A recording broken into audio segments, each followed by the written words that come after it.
da Primeira República. Agora nós vamos trabalhar, né, pode ser chamado de os conflitos sociais, né, da República Velha.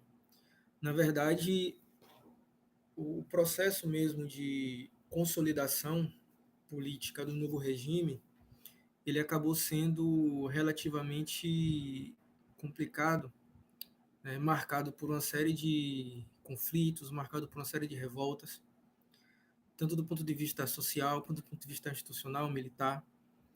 A gente viu, né, na live, logo nos primeiros anos do regime republicano, logo nos primeiros anos do regime republicano, houve uma série de revoltas militares, como, por exemplo, a Revolta da Armada e a Revolução Federalista no Rio Grande do Sul. Esses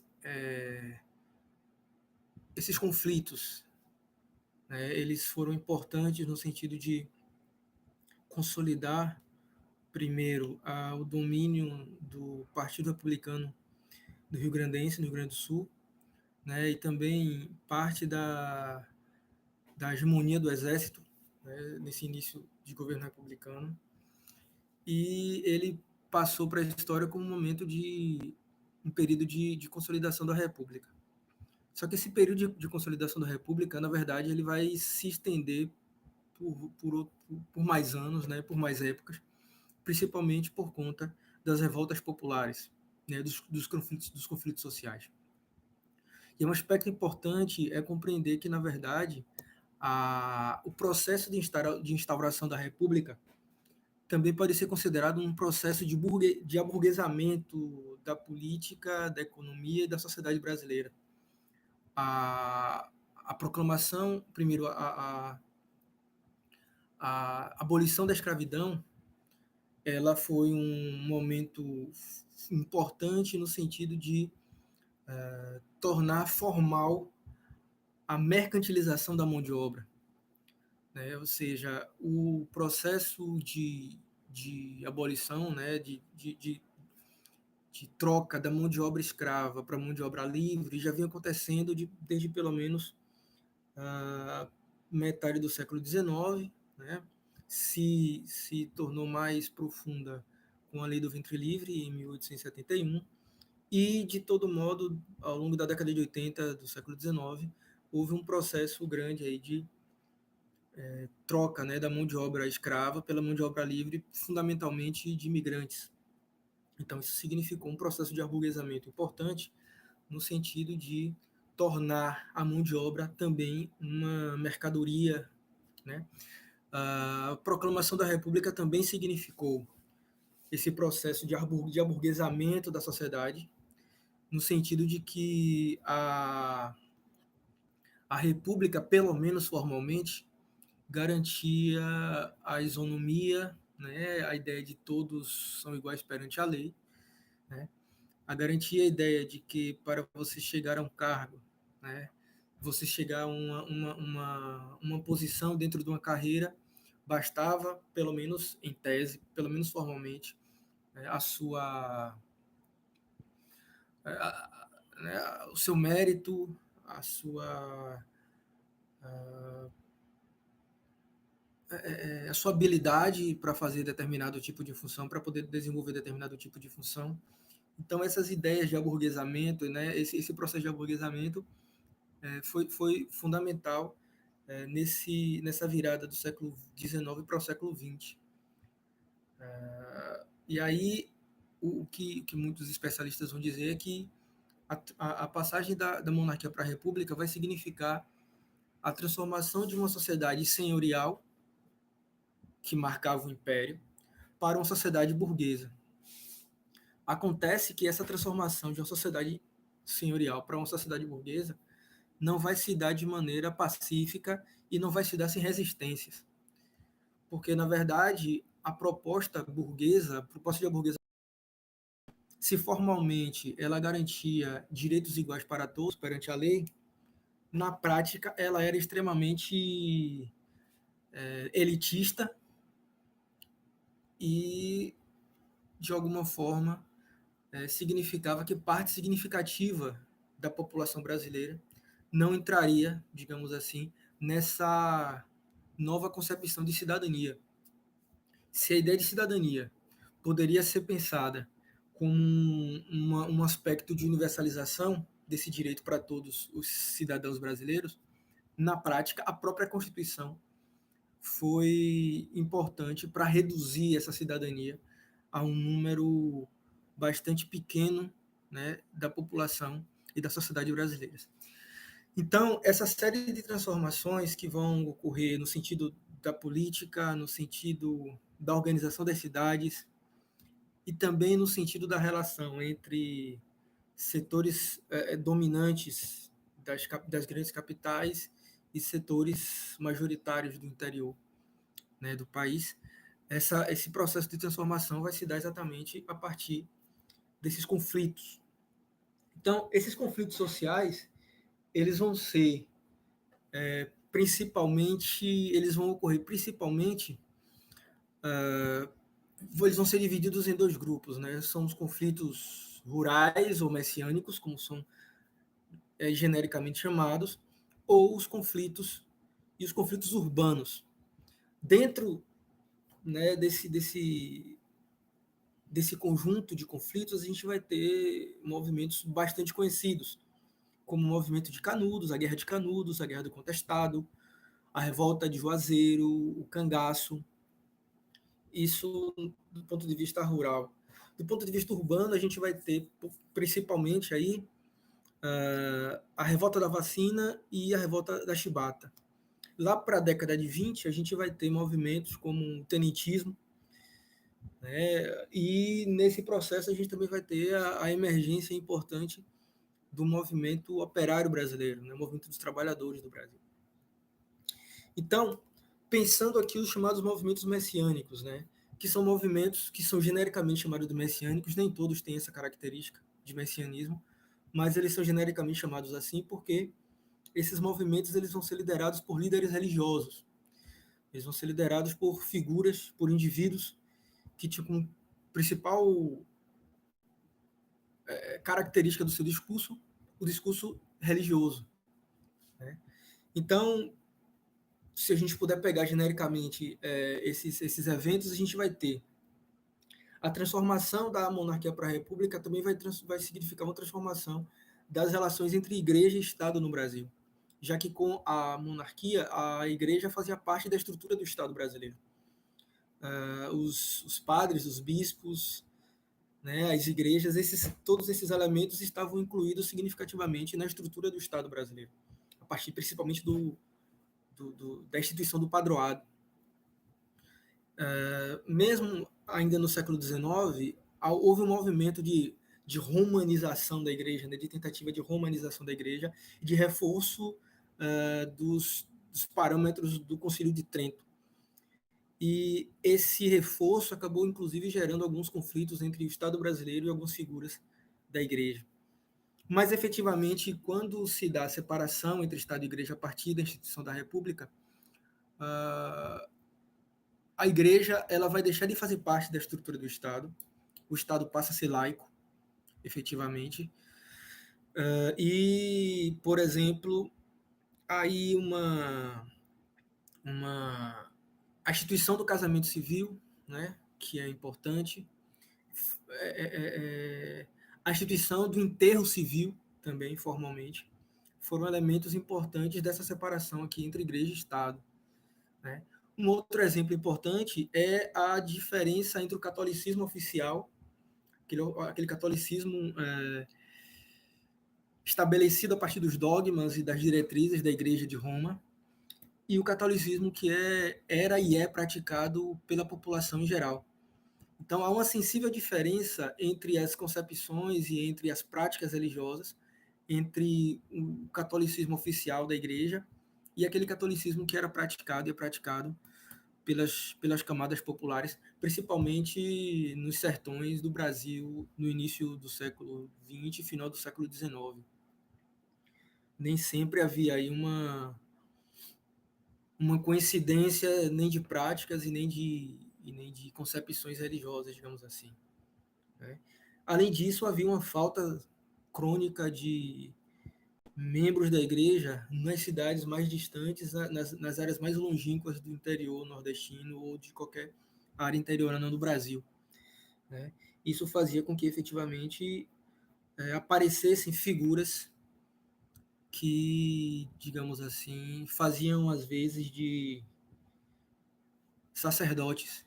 Então, a figura de Antônio Conselheiro, por exemplo, ela foi uma entre diversas outras figuras que saíam pelos interiores pregando, reformando igrejas, reformando cemitérios. E quando veio a separação entre e quando veio a proclamação da República e a separação entre igreja e Estado, muitos desses indivíduos se tornaram contrários a determinadas prerrogativas do sistema republicano. Para muitos desses, a República era vista como um sistema demoníaco, ateia, né? E, portanto, não estava de acordo com, né, os dogmas da igreja.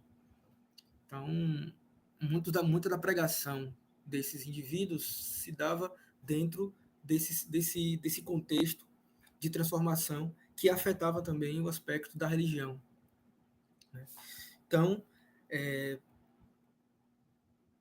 no caso de Canudos, por exemplo, Antônio Conselheiro, que era o líder, ele já vinha no processo de peregrinação e de pregação desde pelo menos a segunda metade do século XIX, né? Por conta de uma...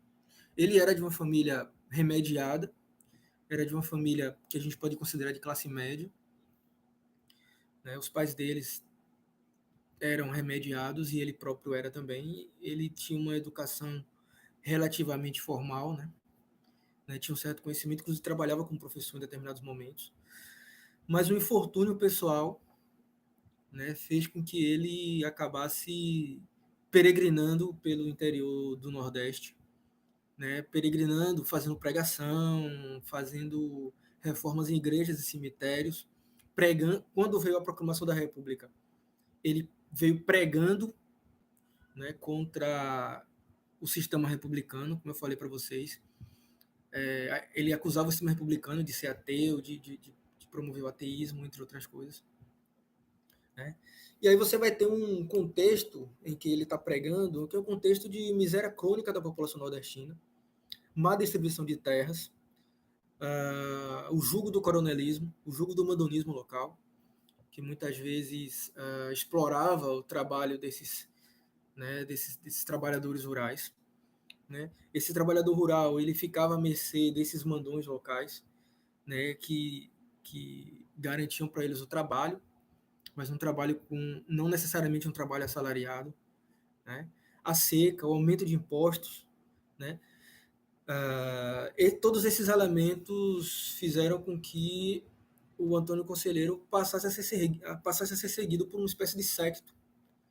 Então muita gente passa a segui-lo, né? Ele sai do Ceará e faz uma peregrinação por todo o Nordeste do Brasil, antigamente chamado de Norte, né? Faz uma peregrinação por todo o Nordeste e acaba se estabelecendo numa fazenda abandonada, né?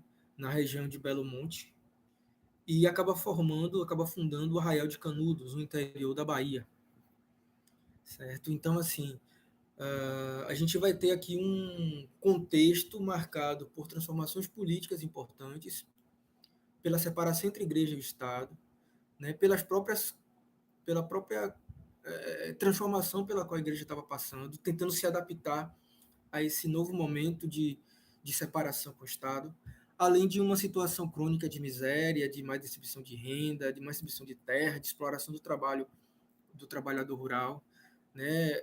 Os impostos que eram cobrados pela República eram considerados extorsivos. Então, esse quadro, além do que uma religiosidade popular bastante marcada por misticismo, por crenças no messianismo, no sebastianismo, no milenarismo, a volta do Cristo, o reino dos 1000 anos do Cristo, né? Enfim, todo um caldo, né, que acabou gerando essa peregrinação do Antônio Conselheiro e o fato de que ele acaba,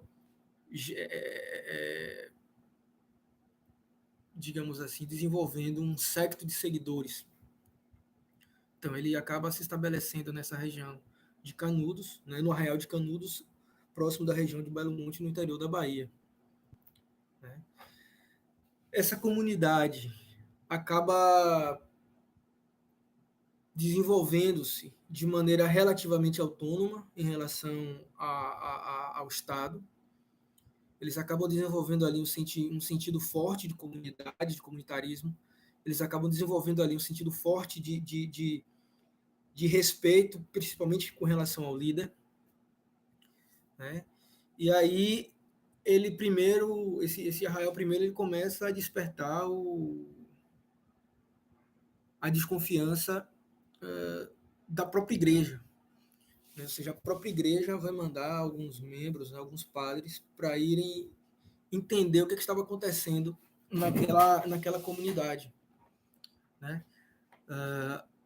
Os membros da igreja que vão lá em Canudos, eles vão ser respeitados, eles vão ser tratados bem, mas quando eles começam a tentar convencer Antônio Conselheiro a parar de pregar contra a República, né, e seguir, digamos assim, os novos parâmetros sociais e políticos, eles acabam sendo convidados a se retirar. Né? Então, aqui uma primeira tentativa da igreja de tentar resolver, né, essa questão. E aí esses padres que vão tentar convencer Antônio Conselheiro e os seus seguidores, eles vão começar a pensar numa, como é que eu posso dizer, numa ameaça, digamos assim, que esse grupo representava para a igreja. Né? Eles acreditaram que aquilo ali poderia gerar um rompimento, né? Uma seita dentro da igreja, já que, embora houvesse a pregação do evangelho, houvesse a pregação, né? Houvesse o respeito a determinados dogmas religiosos do cristianismo, havia ali uma espécie de desviante. Né? E aí foi exatamente esse desviante que gerou alerta nas autoridades eclesiásticas. Mas o alerta às autoridades civis só veio quando, no final de 1896, quando um carregamento de madeira que seria usado para construir a nova igreja do Arraial de Canudos não foi entregue por comerciantes de Juazeiro, e começou-se a circular o boato de que os conselheiristas iriam invadir Juazeiro para, digamos assim, pegar o seu produto. E aí se estabeleceu uma primeira expedição formada principalmente por forças militares da Bahia, da Polícia Militar, e essas forças elas foram rapidamente debeladas. A segunda força, a segunda expedição, ela vai acontecer ainda em 1896, já articulados com alguns membros do Exército Brasileiro. Essa segunda expedição também vai ser debelada.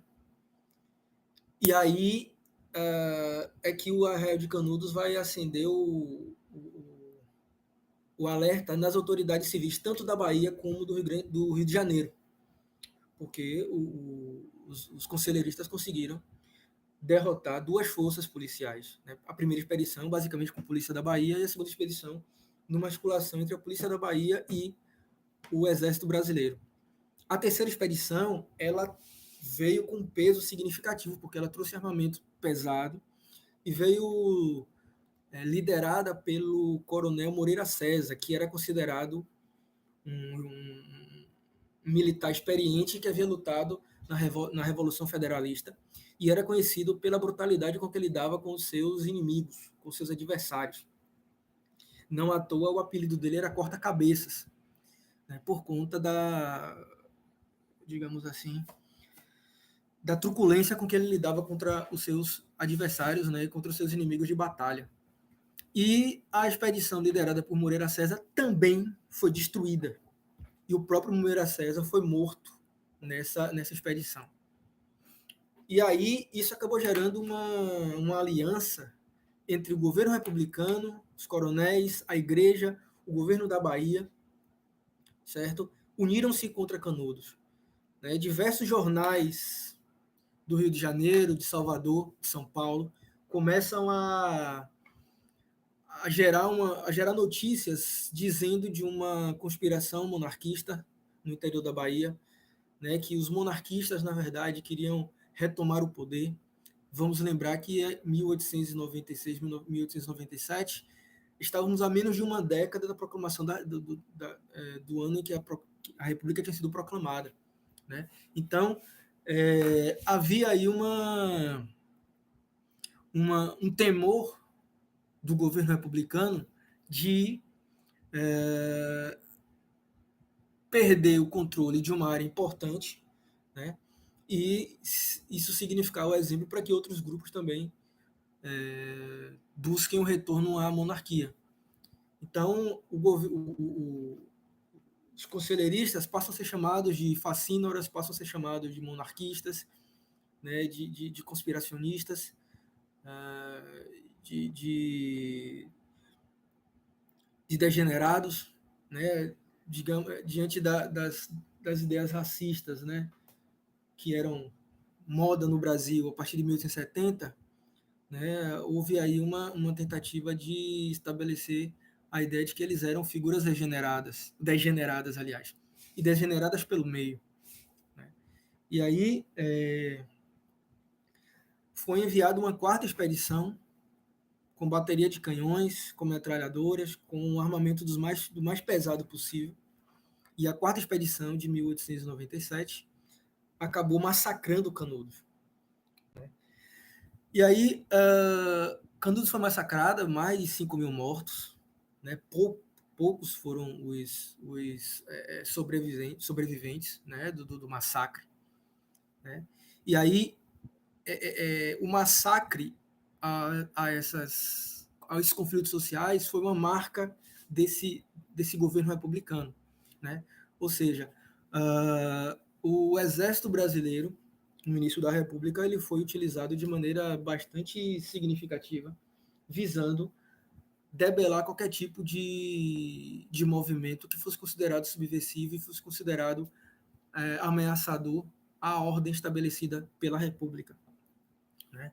A principal fonte bibliográfica para o sertão, para o Canudos, né, para se entender Canudos, vai ser o livro Os Sertões de Euclides da Cunha, que era uma figura que representava o ideal republicano. Né? Ele era engenheiro, militar, e foi formado a partir dos ideais positivistas, né? Da ideia de estabelecimento do progresso, né? De um governo técnico, e que a república deveria significar exatamente o estabelecimento do progresso no país. E o Euclides da Cunha, ele foi para o palco da luta em Canudos como um enviado de guerra do jornal Estado de São Paulo. E vendo a luta, né, assistindo aos combates, assistindo a população, né, vendo o ambiente, ele escreve Os Sertões. E os sertões são exatamente também uma representação do ideal positivista, do ideal determinista e do ideal racista que era presente no Brasil naquele momento.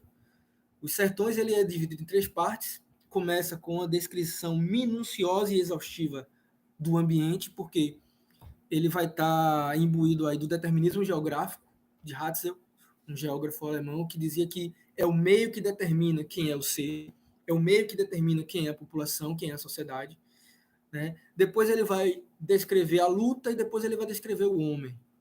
E na perspectiva de Euclides da Cunha, era o sertão, aquele ambiente hostil, inóspito, duro, que gerava um homem também duro, né? Um homem que conseguia, digamos assim, resistir àquelas condições inóspitas. Por isso ele vai dizer que o sertanejo é, antes de tudo, um forte, porque o sertanejo conseguiu, de alguma forma, se adequar às condições naturais e sobreviver naquele ambiente. Né? Só que o livro também ele representa um processo de desconstrução do próprio Euclides da Cunha, porque ao tempo todo ele vai perceber a dicotomia aqui que existia entre um Brasil moderno, pretensamente progressista do litoral, e um Brasil que ele considerava completamente atrasado, né, completamente perdido no interior do sertão. Então o livro ele vai ser marcado por essas dicotomias que vão representar exatamente esse próprio processo de conhecimento de Euclides da Cunha em relação tanto ao o ambiente sertanejo quanto ao próprio homem sertanejo, né? O Nina Rodrigues, que era um dos principais nomes brasileiros, né, que defendia essas teorias racistas, vão dizer que na verdade eles eram que havia uma loucura atávica em Antônio Conselheiro e os seus seguidores também eram marcados por essa loucura atávica que era fruto da degeneração das raças, né? Porque, na verdade, aqui há esse entendimento de que existem raças superiores, raças inferiores e que determinados aspectos, né, dessas raças, principalmente a raça negra, eram consideradas raças degeneradas, raças inferiores. E a ação de Canudos, na verdade, né, a forma como os canudenses resistiram à ação da agressão policial e da agressão militar do exército era visto como uma loucura atávica, né, fruto dessa degeneração racial. E aí foi assim que essa república iniciou o seu processo de construção, iniciou o seu processo de tentativa de chegar ao mundo moderno, de tentativa de chegar, né, ao desenvolvimento do progresso. Ou seja, a partir da percepção, olhando para dentro, que o Brasil precisava se regenerar, olhando para dentro, dizendo que o Brasil precisava efetivamente passar por um processo de higienização e de regeneração. Esses termos, higienização, regeneração, vão estar presentes no vocabulário, certo, das autoridades republicanas. E a partir desses aspectos, né, de regeneração e de higienização, é que eles vão partir para a repressão de qualquer tipo de movimento popular que fosse considerado como atrasado, como atávico, como degenerado. Então, Canudos significou, de alguma forma, esse processo de estranhamento entre dois Brasis. O Brasil que se cria moderno, do litoral, e o Brasil considerado atrasado do interior. Olha o que eu falo, considerado atrasado do interior exatamente por aqueles que consideravam-se progressistas e consideravam-se modernos, né? E aí a República não teve nenhum tipo de escrúpulos né, o regime republicano não teve nenhum tipo de escrúpulos em esmagar essa resistência sertaneja. E era uma resistência contra a exploração do Estado, contra a exploração dos coronéis, né, contra a exploração e abandono do Estado e exploração dos coronéis. É uma tentativa de estabelecimento de uma comunidade com uma moral muito rígida, com um ascetismo muito rígido, né? E efetivamente acabou sendo destruída, porque significou uma ameaça ao estabelecimento da ordem republicana. Depois, obviamente, descobriu-se que não havia ali nenhum tipo de conspiração monarquista, não havia nenhum tipo de tentativa de retornar ao regime monárquico, embora o próprio conselheiro tenha, por vezes, escrito e proferido palavras consideradas ofensivas ao regime republicano, né? E aí Canudos ela foi destruída 3 vezes, digamos assim, né? Essa Canudos histórica depois foi construída uma segunda Canudos, e essa segunda Canudos ela foi destruída na década de 30 e 40, se não me engano, para que fosse construída a barragem do Cocorobó, certo? E aí hoje a Canudos que existe, na verdade, ela é a terceira Canudos, certo? Mais dúvidas vocês podem tirar aqui no chat. A revolta de Juazeiro, certo? O contexto histórico, social e político em que Juazeiro se estabelece é muito parecida com o contexto de Canudos e muito parecida com o contexto de de Contestado, mas principalmente de Canudos, certo? Uh, no caso de Juazeiro, com a liderança do Padre Cícero, há ainda aqui um aspecto místico, né? Porque uma determinada beata, ela toma, no final do século XIX ainda, ela toma a hóstia e, na perspectiva dela, a hóstia se transforma em sangue. E aí vai se construir toda uma tradição mística a partir desse processo, né, milagroso. E esse milagre foi atribuído ao Padre Cícero, Padre Romão Cícero Batista. E o Padre Cícero ele vai de início enfrentar também a hierarquia católica, né? O mesmo arcebispo primaz, que era o Dom Macedo, né? Isso na organização da igreja, o arcebispado de Salvador também cobria o Ceará, porque ele era arcebispo de Salvador e arcebispo primaz do Brasil. Então, mesmo o bispo que tratou de Canudos, tratou com o início do movimento em Juazeiro, né? E aí também essa marca religiosa, essa marca mística muito forte, certo? Juazeiro, que é na região do Sertão do Cariri, no sul do estado do Ceará, também o Juazeiro vai se tornar um epicentro de uma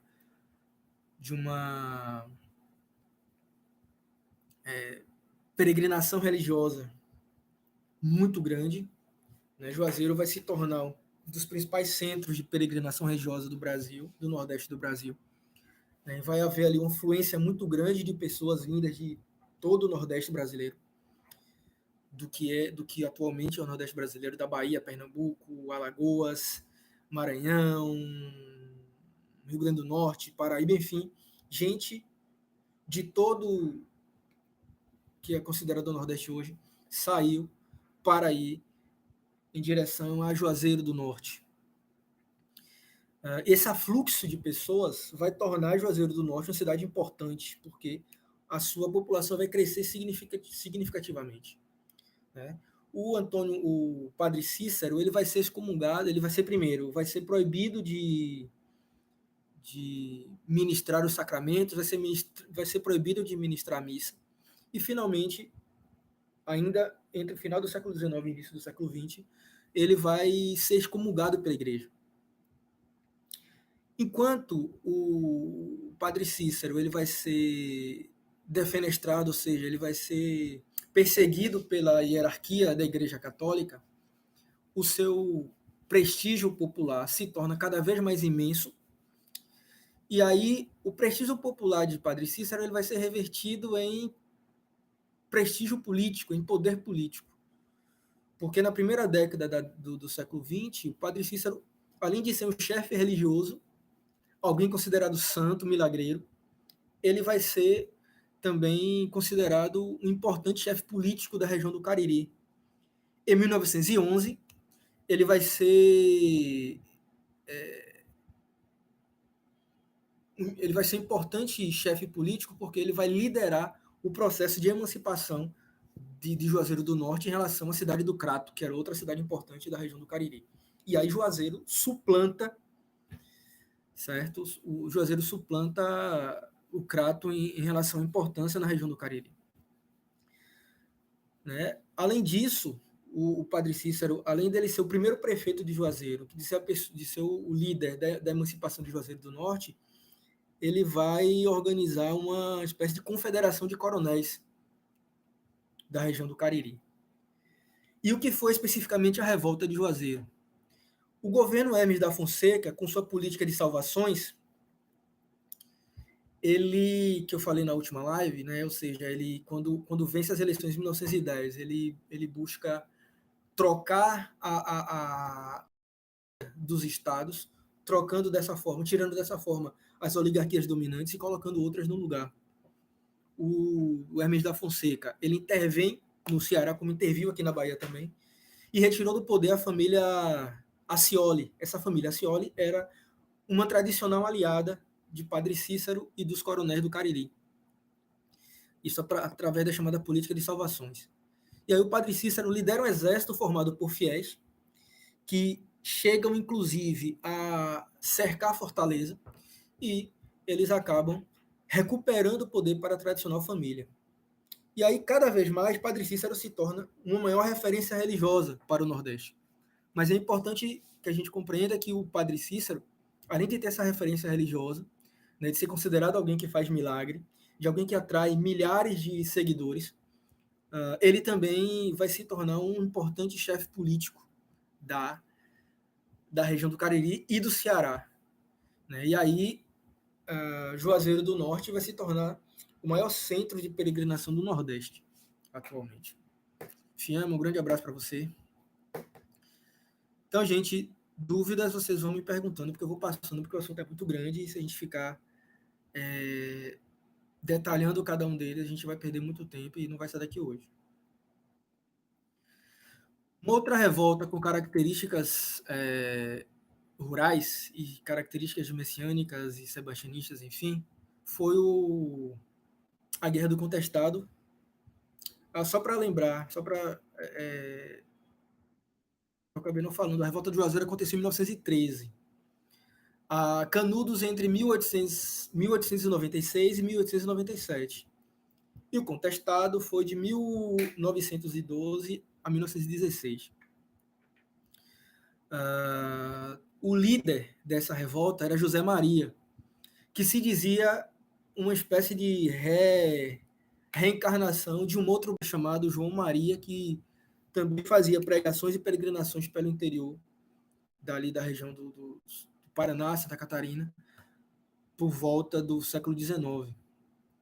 Essa revolta do Contestado aconteceu numa região que estava, uma região fronteiriça entre Paraná e Santa Catarina. E a revolta do Contestado teve esse nome exatamente porque essa região fronteiriça era disputada pelos dois estados. A causa, a gente vai ter também aí a pobreza, a exploração dos camponeses, né, a concentração de terras e o que vai acontecer é que essa região, além de ser uma região contestada entre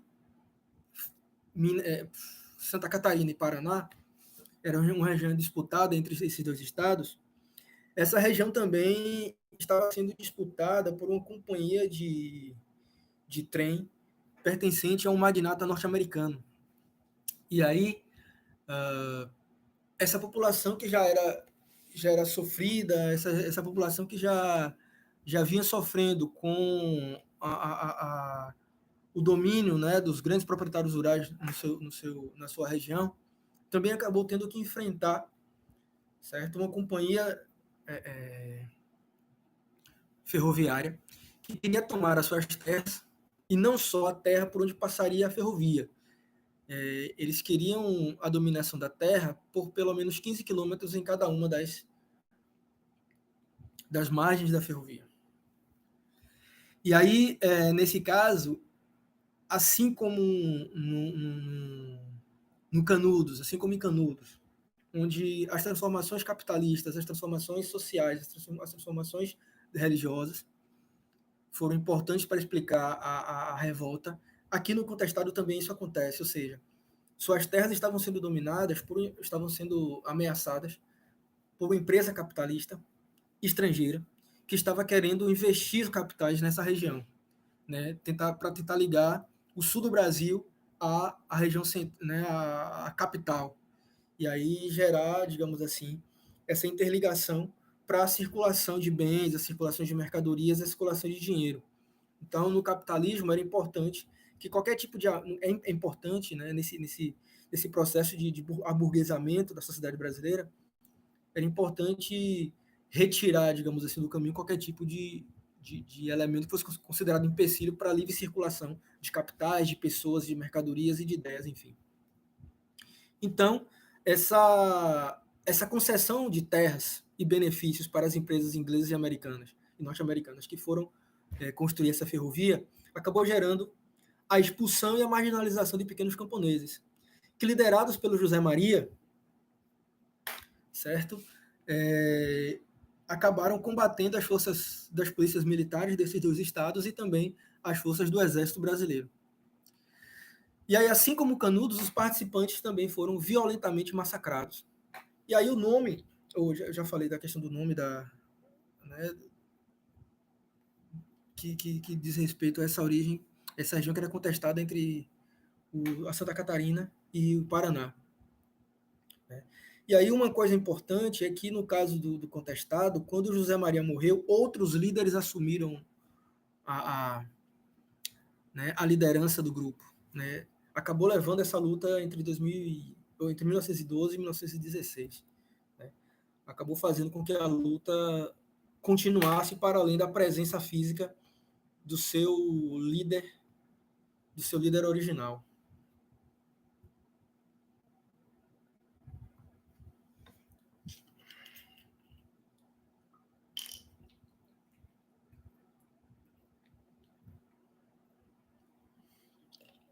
E de todos os movimentos chamados de messiânicos, o único efetivamente messiânico foi exatamente a Revolta do Contestado, porque o seu líder, ele se dizia, né, alguém que tinha essa missão de liderar, né, os seus seguidores até a salvação final. Ele tinha essa ideia de que ele era um enviado do João Maria e ele próprio deveria, digamos assim, seguir esse caminho, né, de liderança religiosa do seu povo.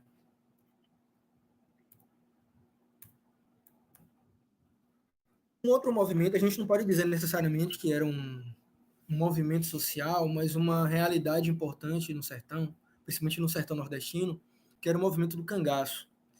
Né? Ou seja, o cangaço é um movimento bastante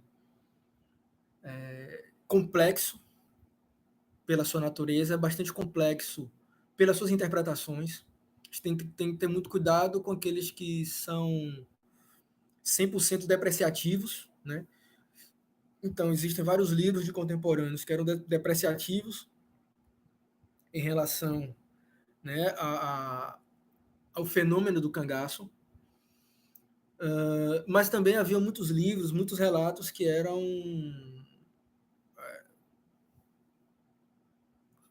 como é que eu posso dizer, que demonstravam um caráter elogioso, né, transformando os cangaceiros em heróis míticos, né, transformando os cangaceiros em espécie de Robin Hood do sertão brasileiro. Né? Então, assim, é preciso tomar cuidado com esses extremos, que ambos são fantasiosos. Né? Tanto aqueles que vão alegar uma brutalidade e uma maldade inata, como aqueles que vão falar de heróis e de Robin Hoods nordestinos. Né? Então, assim, o banditismo, o cangaço, ele teve sua vigência mais importante entre 1890 e 1940.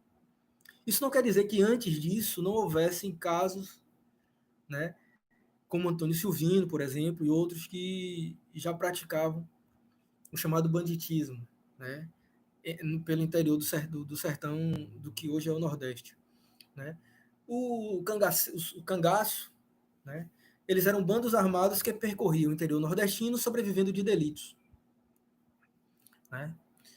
Os principais bandos, os aqueles mais famosos, foram de Antônio Silvino, de Lampião e de Curisco. Né. Se a gente pudesse falar das principais causas desse movimento, a gente vai ter a miséria crônica da população nordestina, também, a seca, a má distribuição de terras, o descaso do Estado e a brutalidade do Estado, né, e dos coronéis para com os mais pobres, a violência. Então, assim, se deu num processo também de transformação das relações de mandonismo com o advento da República. Né? Quando o coronelismo vai sendo instituído, ele vai sendo instituído a partir de um processo de transformação desse mandonismo local.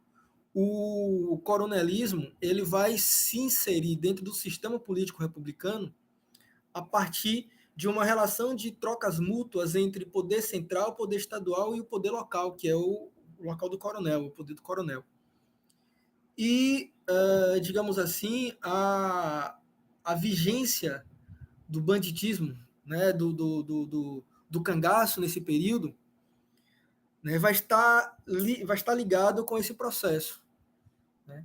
Então, assim, era comum entre os grandes coronéis a disputa entre eles, a disputa entre as famílias poderosas no interior sertanejo, né, no interior do sertão. Então, a gente vai ter aí famílias que brigavam entre si por terras, por gado, por zonas de influência.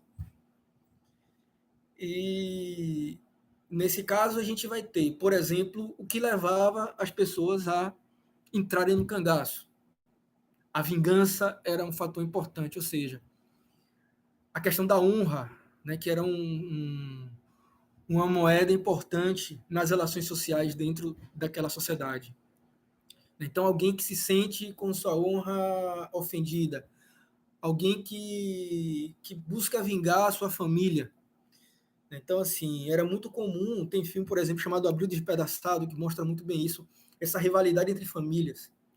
Então, alguém de uma família mata alguém de outra, e essa da outra mata alguém da primeira. Vamos falar aqui de maneira genérica. Então, tem a família Souza e a família Silva. Alguém da família Silva mata alguém da família Souza. Alguém da família Souza mata alguém da família Silva, e esse ciclo vicioso vai se estabelecendo. Além disso, uma família tinha alianças com as outras, e aí essas alianças elas eram acionadas, digamos assim, nesses momentos de vingança. E aí alguém que perdeu a mãe, que perdeu o pai, porque foi morto por outra família. Então entra no cangaço para se vingar, certo? E aqueles que vão buscar o cangaço por uma questão de, por exemplo, para fugir dos alistamentos obrigatórios para as Forças Armadas. Era muito comum que os jovens fugissem das Forças Armadas e entrassem no cangaço. Né? Muitos para fugir de fato da miséria. Embora existissem chefes de cangaço que não fossem necessariamente pobres. Existiam chefes de cangaço que tinham relações com famílias de fazendeiros, né, que tinham criação de gado, que tinham fazendas, e mesmo assim eles entravam no cangaço. Era comum, por exemplo, a aliança entre grupo de cangaceiros e coronéis.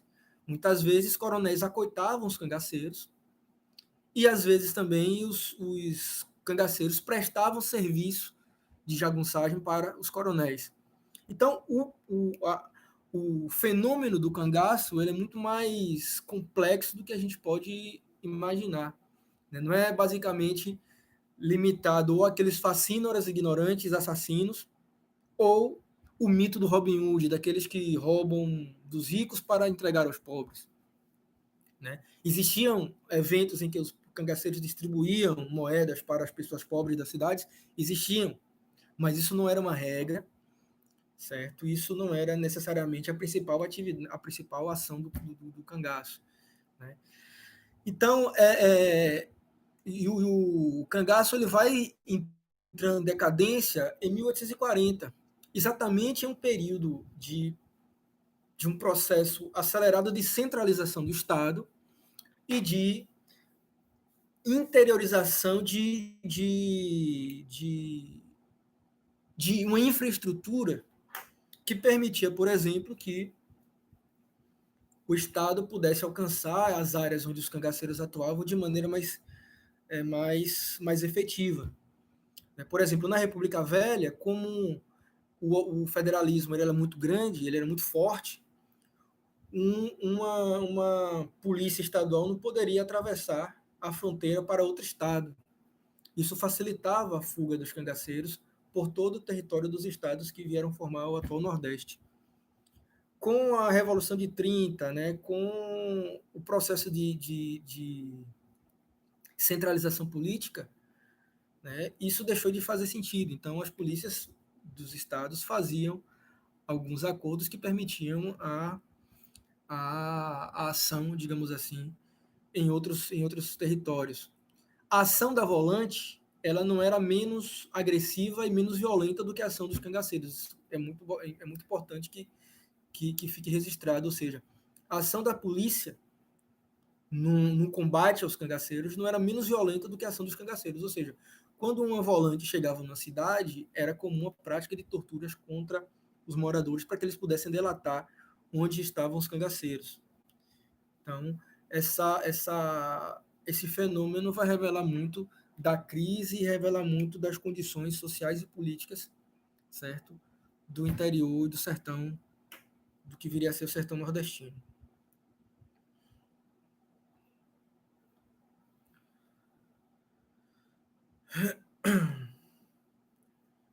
Então, assim, esses cangaceiros, aí, como eu falei para vocês, eles acabaram sendo perseguidos, né, pela polícia volante e foram sendo exterminados aos poucos. Eles eram os únicos que despertavam medo nos coronéis, mas eles também se associavam aos coronéis, certo? Muitos deles entravam no cangaço também para melhorar suas condições de vida, como já falei, né, para sair da pobreza, da miséria que era vigente em muitos locais do sertão naquele momento. Né? E quando eles foram mortos, suas cabeças foram cortadas para que fossem estudados, principalmente o bando de Lampião. Quando ele acabou sendo preso, ele e todo o seu bando foi preso, foi morto, né, e suas cabeças cortadas para que pudessem ser estudados, para que eles também com a ideia vigente, né, de que a criminalidade seria um aspecto inato do aspecto ambiental e físico, eles foram estudados exatamente com esse objetivo, né, para entender o porquê eles eram criminosos.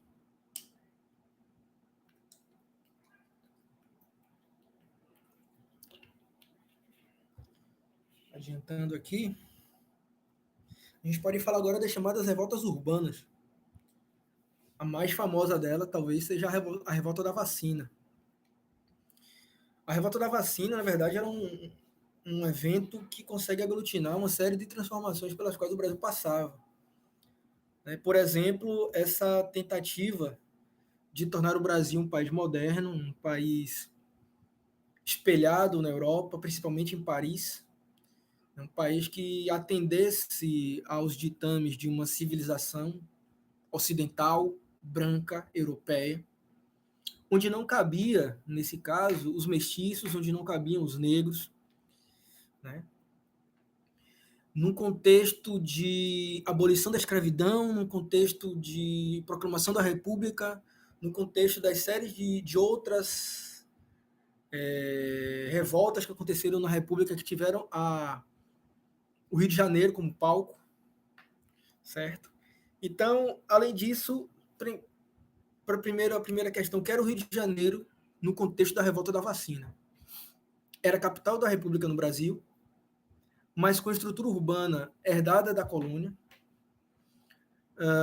Era uma cidade com uma população crescente cada vez mais, ou seja, cada vez mais a população urbana do Rio de Janeiro crescia principalmente devido àqueles que saíram da escravidão e foram buscar na cidade uma melhoria das condições de vida, crescente por causa da presença de imigrantes cada vez mais presentes na cidade do Rio de Janeiro e daqueles que saíram do interior de outras regiões do Brasil em direção ao Rio de Janeiro, já que o Rio de Janeiro, como capital, era vista como esse elemento atrativo dessa população.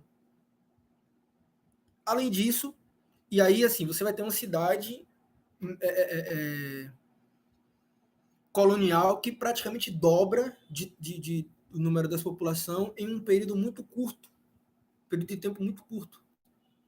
Essas pessoas não têm onde morar, elas vão morar em cubículos, né? Muita gente, muitos donos de casarões, eles pegam esses casarões e subdividem em cubículos onde famílias inteiras vão morar, né? E aí, além disso, a cidade do Rio de Janeiro é uma cidade completamente insalubre. Era uma cidade que vivia períodos de epidemias constantes, febre amarela, varíola, peste bubônica. A febre amarela pegava principalmente nos europeus e nos imigrantes. O Porto do Rio de Janeiro era ineficiente para aquilo que ele se propunha, né? o seu, o seu, sua profundidade não permitia que navios, os modernos transatlânticos, chegassem na cidade, o que fazia com que o processo de transbordo fosse caro e ineficiente e complicado, né? E aí, o Rodrigues Alves, o presidente Rodrigues Alves, que assume o poder, ele busca estabelecer um processo de modernização no Rio de Janeiro. Esse processo de modernização ele se daria principalmente em duas frentes: a frente urbanística e a frente higiênica. Na frente urbanística, ele deu poderes quase ditatoriais a um engenheiro prefeito, que foi colocado como prefeito do Rio de Janeiro, chamado Pereira Passos, que deu ele poderes ilimitados, inclusive com o fechamento da Câmara Municipal durante 6 meses, para que ele pudesse passar todos os projetos visando modernizar a cidade do Rio de Janeiro. Modernizar em que sentido? Dotar o Rio de Janeiro de avenidas largas e compridas e retas, e de um porto também moderno, né? E isso para gerar a circulação mais fácil de pessoas, de mercadorias e de capital.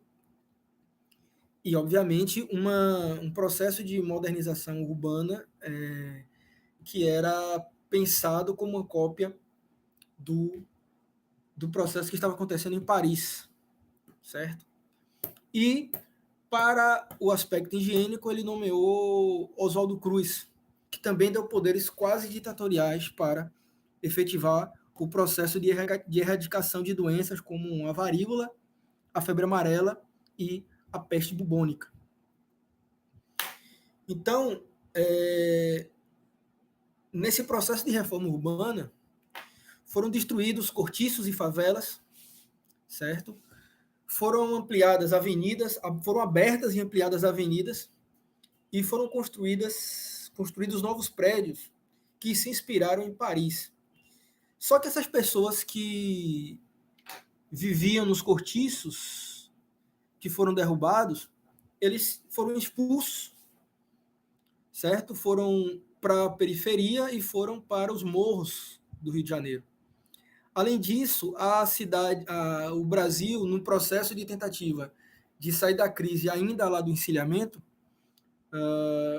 as pessoas estavam desempregadas, vivendo a inflação, um alto custo de vida.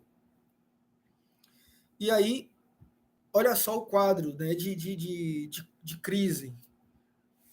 As pessoas perdem suas casas, já estavam desempregadas, e elas ficam sem ter para onde ir. E o Estado agindo com a maior violência possível contra essas pessoas. E, além disso, foi estabelecido aí, né, um plano de regulamentação da aplicação da vacina obrigatória contra a varíola, que foi aprovado, na verdade, foi publicado em 9 de novembro de 1904. E esse plano de vacinação obrigatória, ele dava poderes quase ditatoriais aos chefes, né, do serviço de higiene e aqueles agentes que iam aplicar a vacina, inclusive com a participação da polícia. Então, as pessoas tinham sua intimidade, suas casas invadidas, né? Tinha suas particularidades completamente invadidas. Isso sem maiores explicações por parte do poder público. Ou seja, a revolta contra a vacina não pode ser entendida como uma revolta de um povo ignorante contra uma melhoria da saúde, porque efetivamente hoje a gente sabe que a vacina foi fundamental para a erradicação de uma série de doenças. Infelizmente, estamos vivendo atualmente a volta do movimento anti-vacina. Só que, nesse momento, no início do século XX, além da ação dos agentes de saúde ser marcadas pela truculência, pela invasão da privacidade, pela invasão das casas das pessoas, com a presença da polícia, as pessoas ficavam incomodadas em ter suas mulheres e suas filhas expostas, né, partes íntimas a pessoas completamente estranhas. E aí não havia uma conscientização e uma educação do governo para que as pessoas pudessem aceitar e entender a importância da vacina, né? E, além disso, as pessoas estavam sendo expulsas de suas casas né, estavam sem emprego, né, vivendo de pequenos bicos, né, com a alta inflação, com um alto custo de vida. E aí juntou-se, digamos assim, todos esses aspectos e gerou a explosão da revolta, certo? Então, assim, foi um processo aqui de aburguesamento da sociedade brasileira, marcada pelo elitismo, né, marcada pelo preconceito racial, né, marcado pela truculência com relação às reivindicações populares. Né? E aí estoura, por volta do dia 10 de novembro, estoura essa revolta, que vai acontecendo com um rastilho de pólvora por toda a cidade do Rio de Janeiro. Né? Ainda nesse processo, né, da construção e da destruição dos prédios, foi fácil para que a polícia estabelecesse barricadas, ou para que os revoltosos estabelecessem barricadas e atacassem as forças policiais de pedra e paus, né, porretes, pedaços de ferro retorcido, né, tanto que a fúria popular foi tão grande que a polícia, o exército e o corpo de bombeiros foi chamado para, além da guarda, para que o governo conseguisse reprimir a população, certo? Além disso, houve uma certa manipulação por parte da oposição política que buscava derrotar o governo, com monarquistas e os jacobinos. Só que esse movimento,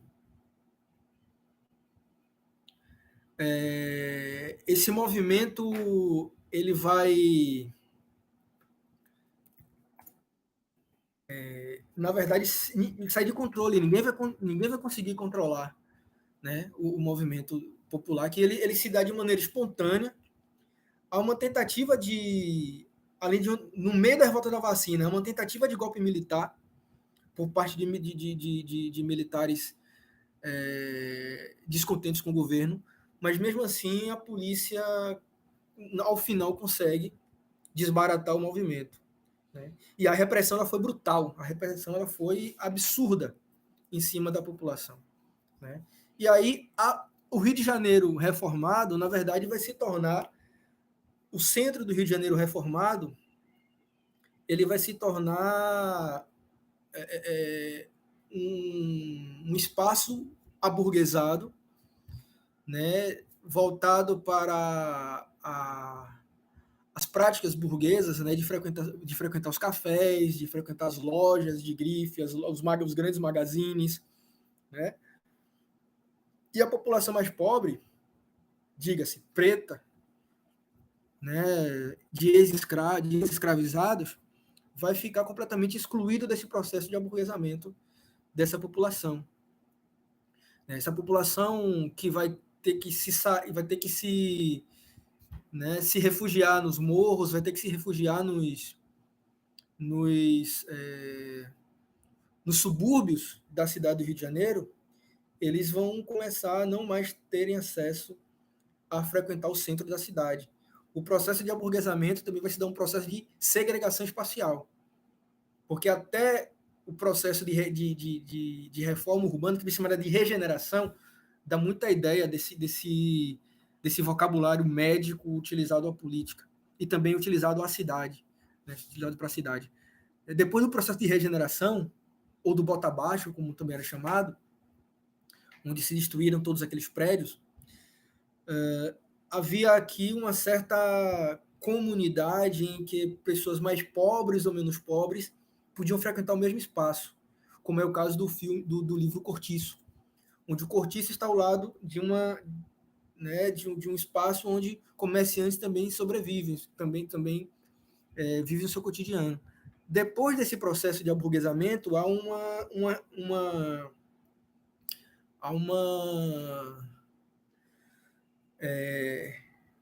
segregação espacial, ou seja, o centro do Rio de Janeiro e a Zona Sul vai ser dedicada aos poderes, vai ser dedicada às classes médias, às classes altas e à burguesia. O morro e as periferias vão ser dedicadas, né, à classe pobre que se amontoa nesses espaços também ainda insalubres. Certo? Então, é nesse sentido que a gente consegue compreender, né, o que foi em si a revolta da vacina. certo? Estavam ali envolvidos muito mais do que simplesmente o medo da população de tomar a vacina. Estavam ali envolvidos, certo? A truculência, o desemprego, né? A alta do custo de vida, a inflação, né? A violência com que tanto a reforma urbana quanto as medidas sanitárias foram tomadas contra a população. E depois da revolta, e depois da regeneração, depois da reforma urbana, essa segregação espacial e social ela ficou patente, certo?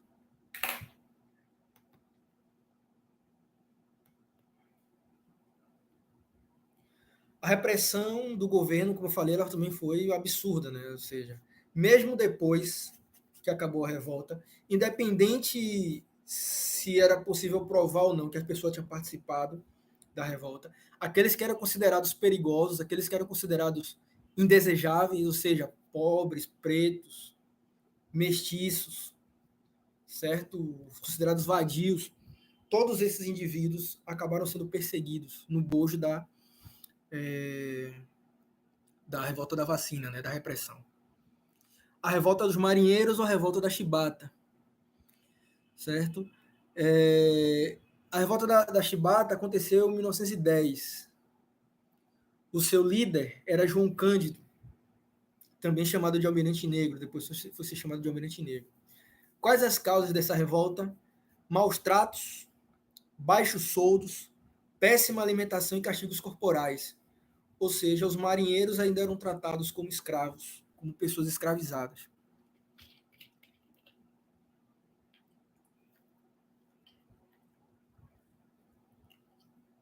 Certo? A revolta ela explode porque o marinheiro se revoltou contra uma comida podre que foi servida aos marinheiros. E ali um oficial espancou e humilhou esse marinheiro na frente dos demais. E daí os marinheiros tomaram 2 navios da Marinha, né, da Marinha de Guerra, e ameaçaram bombardear o Rio de Janeiro caso continuassem os castigos da Marinha. Certo? Eles acabaram tomando diversos navios e apontando os canhões desses navios para a cidade do Rio de Janeiro. E o governo promete atender às reivindicações dos marinheiros e solicita que os marinheiros se entreguem. Quando os marinheiros se entregam, certo? Os oficiais se recusam a acabar com os maus tratos, se recusam a acabar com a prática de chicotear os marinheiros considerados insubordinados, certo? E aí o governo trai, né, o acordo que tinha feito com os marinheiros revoltosos, né? Esses indivíduos, esses envolvidos, eles foram presos, muitos enviados para a Ilha das Cobras na viagem acabaram sendo mortos. João Cândido consegue sobreviver, mas mesmo assim foi expulso da Marinha, certo? E aí ele tentou várias vezes a reaver, digamos assim, o seu posto na Marinha e nunca conseguiu. E ele acabou morrendo, né, na miséria.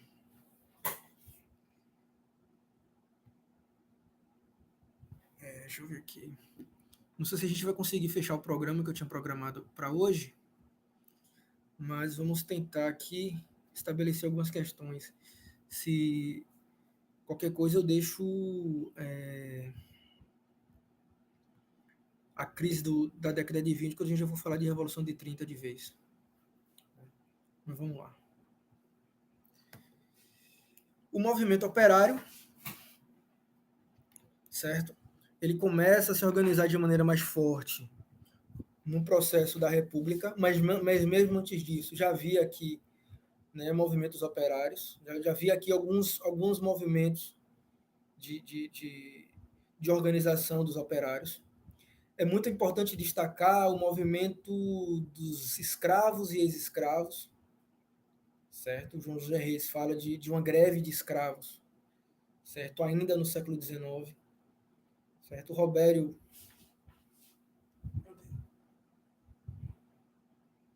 Souza, professor da UNEB, certo? Ele fala desse processo de reivindicação de trabalhadores, né? Junção aí de trabalhadores escravizados, ex-escravos, trabalhadores livres, certo? Buscando se organizar, principalmente pela reivindicação da melhoria das condições de trabalho, da melhoria das condições de vida e da melhoria de melhores salários, né?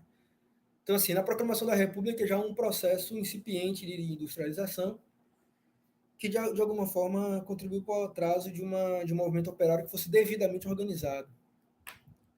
Já se esboçava, na década de 1890, certo, alguns grupos e partidos formados basicamente por operários que tiveram uma duração efêmera, alguns sob fortes valores positivistas. Nesse caso, não pode também se esquecer dos operários brasileiros negros e mulatos, e muitos deles de ex-escravos que foram travados desde o final do século XIX também.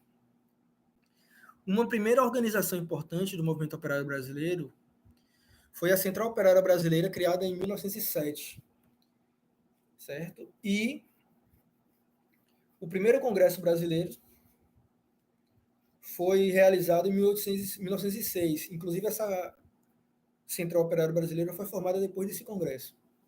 Estava ali, por exemplo, a presença de reformistas e a presença dos anarcossindicalistas, que defendiam uma... Os anarcossindicalistas eles defendiam uma ação direta para que os seus direitos fossem atendidos.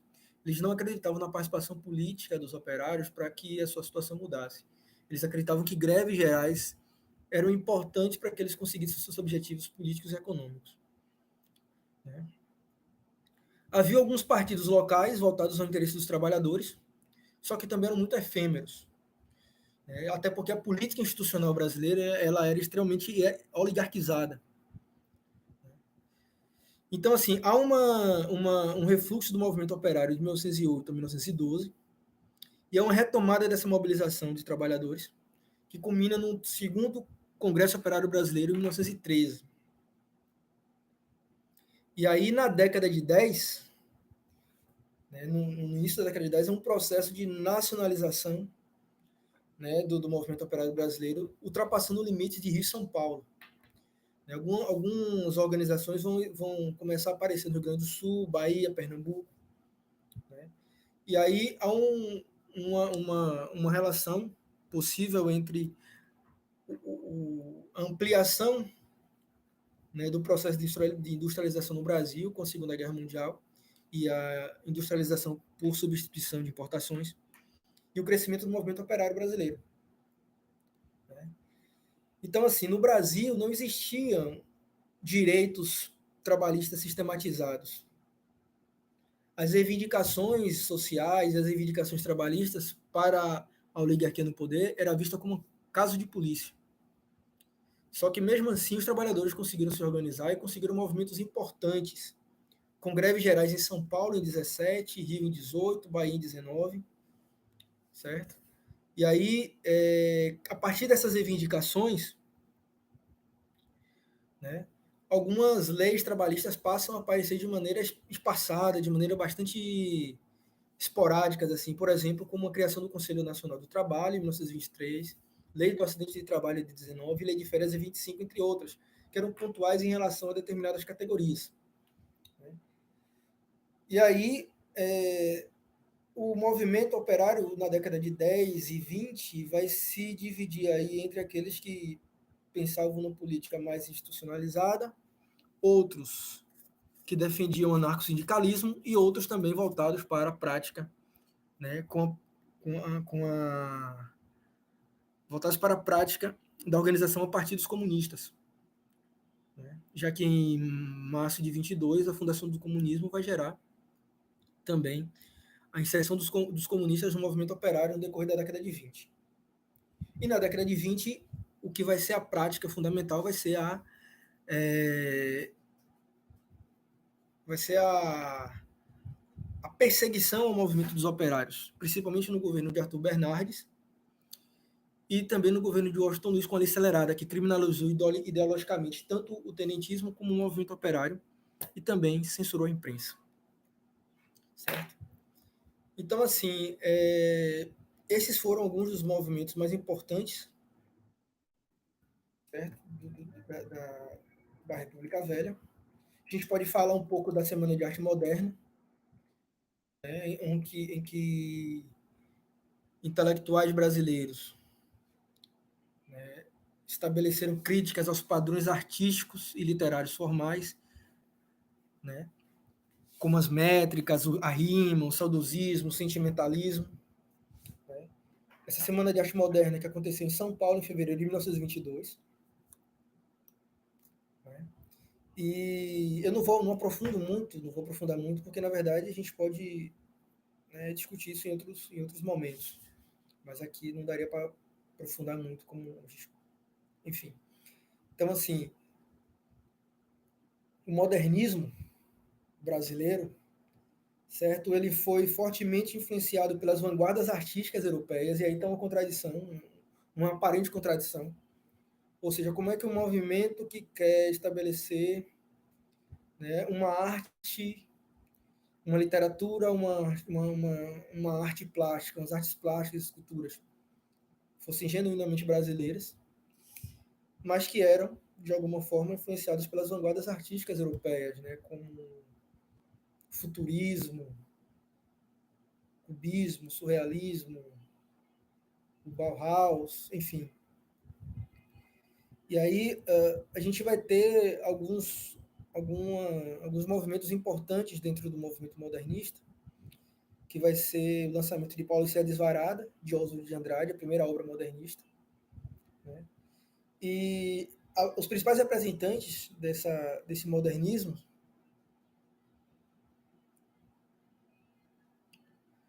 Então, rapidinho. Então, Alice, em relação àqueles movimentos liderados por pessoas que se diziam messias, esse não eu sei porquê, era para atrair a população com esse discurso. Na verdade, essa denominação ela foi dada posteriormente. Não eram eles que se consideravam messias. É pela pregação, pela forma de se colocar, que eles acabaram sendo denominados como messias. Porque o Messias ele, digamos assim, ele fala de uma salvação, ele fala da promessa de uma salvação final. E muitos, principalmente o José Maria, ele tinha essa pregação, né, de uma salvação final, ou seja, se seguisse ele, chegaríamos, digamos assim, ao paraíso terrestre ou coisa parecida, né, o paraíso, enfim, esse discurso voltado para um fim, né, voltado para um final que deve trazer a felicidade para o sofrimento dessas pessoas que viviam aqui na Terra, mais ou menos por aí.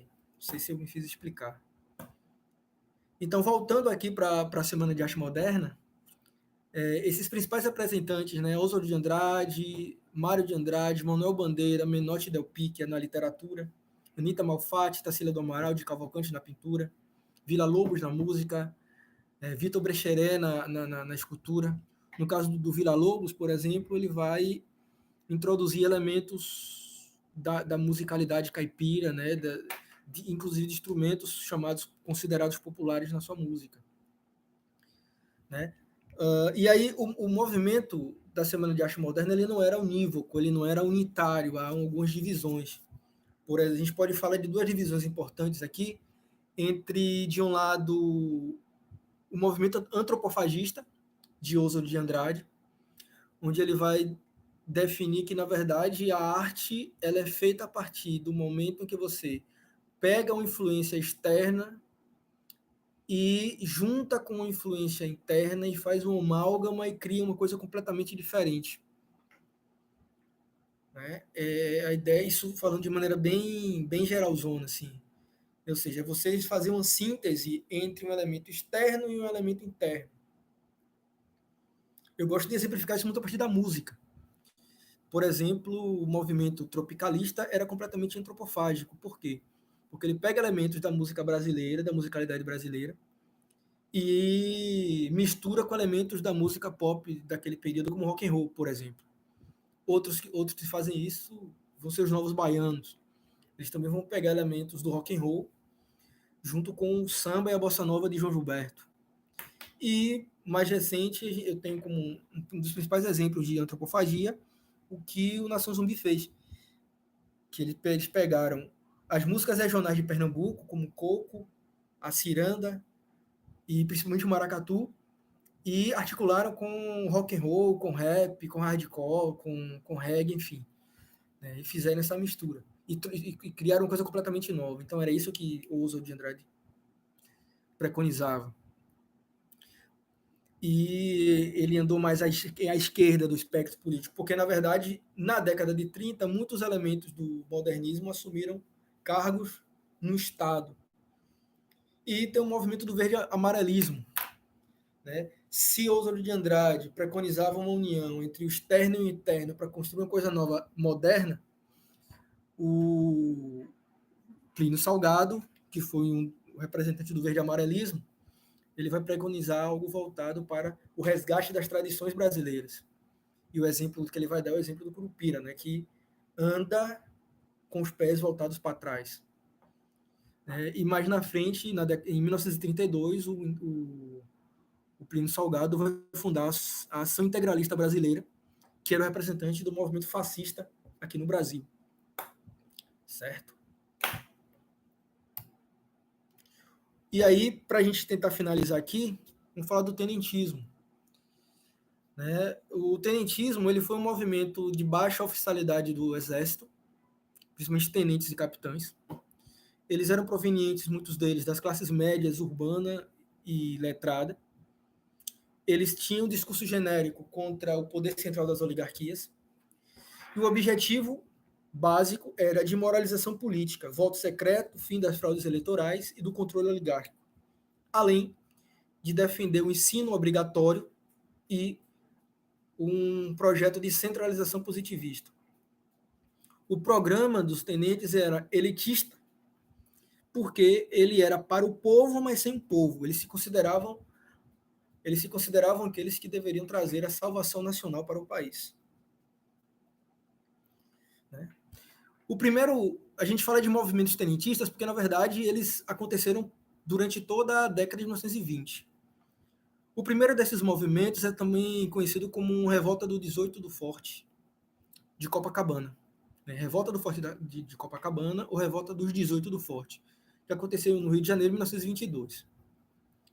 Esse movimento ele era contra a posse do presidente Arthur Bernardes em 22. Né? O Arthur Bernardes, na verdade, os tenentes, muitos oficiais de baixa patente,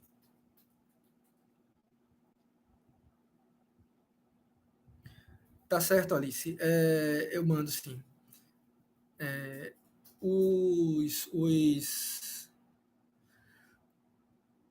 Os oficiais de baixa patente, eles ficaram do lado da campanha de Nilo Peçanha e JJ Seabra, na chamada Reação Republicana.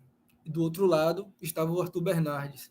E no meio dessa campanha, certo, foram publicadas cartas em que o Arthur Bernardes teria, digamos assim, falado mal dos militares, né? Teria desrespeitado os militares. Depois descobriu-se que isso era mentira. Mas, de qualquer forma, isso acabou gerando uma animosidade entre os tenentes e Arthur Bernardes. E aí os tenentistas, eles, buscando impedir a posse do Arthur Bernardes, tentaram fazer um levante na escola da Praia Vermelha, que era a escola onde se formavam esses cadetes, esses aspirantes a oficiais do Exército Brasileiro. E aí eles tentam tomar o poder, né, o movimento fracassa, mais 18 integrantes marcharam em Copacabana contra a tropa do governo, de mais de 3 mil homens. E aí sobreviveram a esse gesto suicida dois tenentes, Siqueira Campos e Eduardo Gomes. Certo? Esses tenentes que lideraram a rebelião, eles não tinham ainda um projeto de transformações políticas, agiram, nesse caso, como membro de uma corporação que consideravam-se responsável pelas instituições republicanas, certo? E eles agiram completamente isolados da sociedade. Por exemplo, eles não fizeram um tipo de pronunciamento. Não houve tentativa de mobilizar apoio popular e também de se aliar às oligarquias dissidentes. Esse movimento ele se esfria e, mesmo assim, ele continua um processo de amadurecimento E durante o ano de 1924, uma série de rebeliões tenentistas também explodem durante todo o Brasil. A mais importante delas aconteceu em São Paulo. Os tenentes chegaram a tomar São Paulo e ficar na direção de São Paulo durante quase um mês. Mas, além disso, outros levantes tenentistas ocorreram em Mato Grosso, Sergipe, Amazonas, Pará e Rio Grande do Sul. Certo? E quando os tenentes saíram de São Paulo em julho de 24, eles retiraram-se pelo interior de São Paulo, dirigindo-se a o sudoeste, sudoeste paranaense. No início de outubro, eles chegaram em Foz do Iguaçu. E lá eles acabaram se encontrando com os rebeldes gaúchos. E aí formou-se a chamada coluna Miguel Costa Prestes, que foi conhecida simplesmente como Coluna Prestes. Né? Então, assim, a chamada Coluna Prestes, que se concretizou em abril de 25, foi formada pelos rebeldes de São Paulo com os rebeldes do Rio Grande do Sul, que eram liderados por Prestes.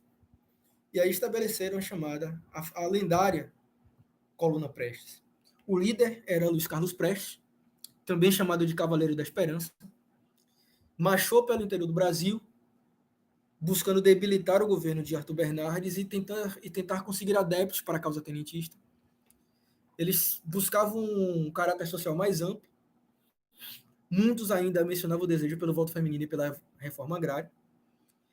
E ele fez uma marcha que saiu do interior do Paraná, passando por todos os estados do então Nordeste, certo? E retornaram via Mato Grosso e acabaram entrando na Bolívia. Essa coluna Prestes é chamada de invicta, porque também não perdeu nenhuma batalha, mas também não conseguiu estabelecer seu objetivo. Principalmente no sertão nordestino, a coluna Prestes era rechaçada por bandos de jagunços e as forças militares dos estados. Né? A coluna tinha como objetivo principal fazer uma propaganda da Revolução Armada do Brasil. Os tenentes pretendiam propagar o seu ideário político, pretendiam incentivar a eclosão de novos movimentos, certo? Que pudessem solapar o regime oligárquico vigente. E também fracassaram. Os tenentes voltam à tona na campanha política de 1929 e 30 e vão participar ativamente da Revolução de 30. Só que aí eu vou ficar por aqui porque já tem 1h30 de live, para não ficar muito cansativo, certo? A gente fica por aqui. Nossa próxima live vai ser sobre Revolução Russa. Vocês têm algum tipo de dúvida?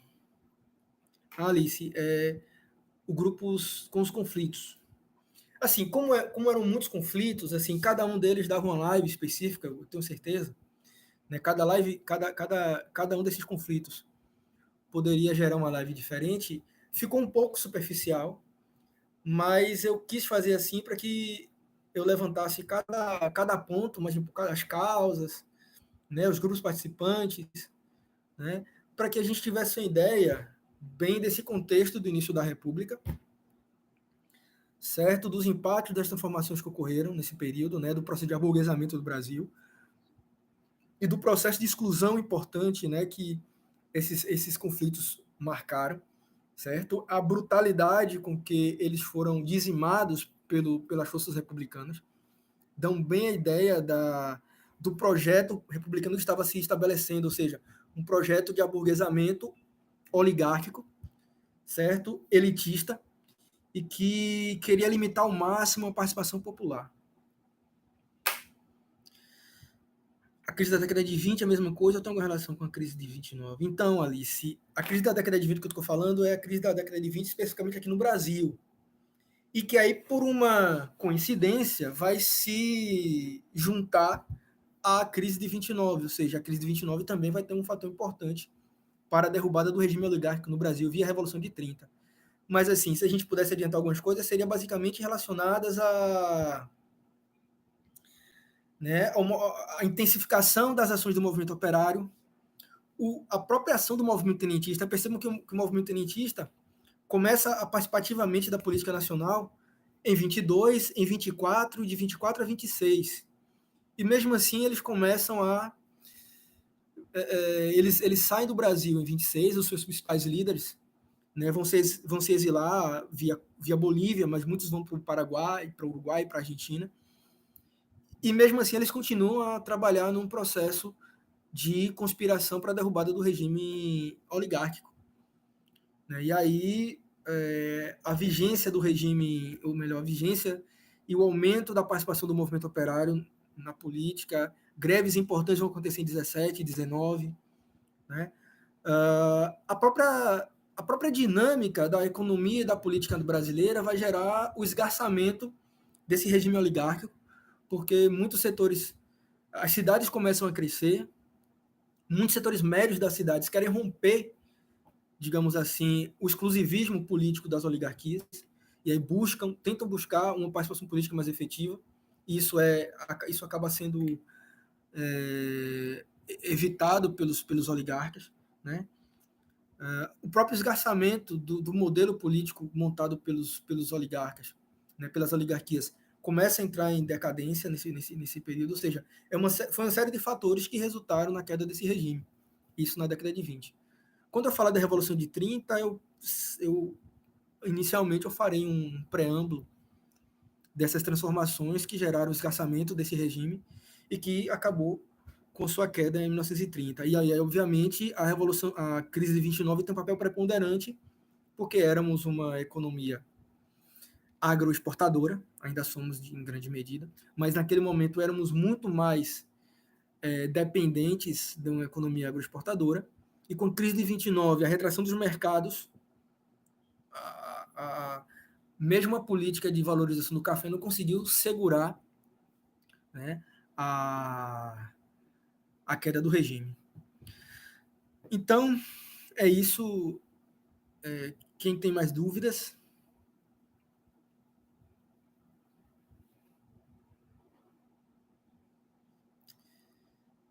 Se vocês não tiverem mais dúvidas, a próxima live vai ser sobre a Revolução Russa. Beleza?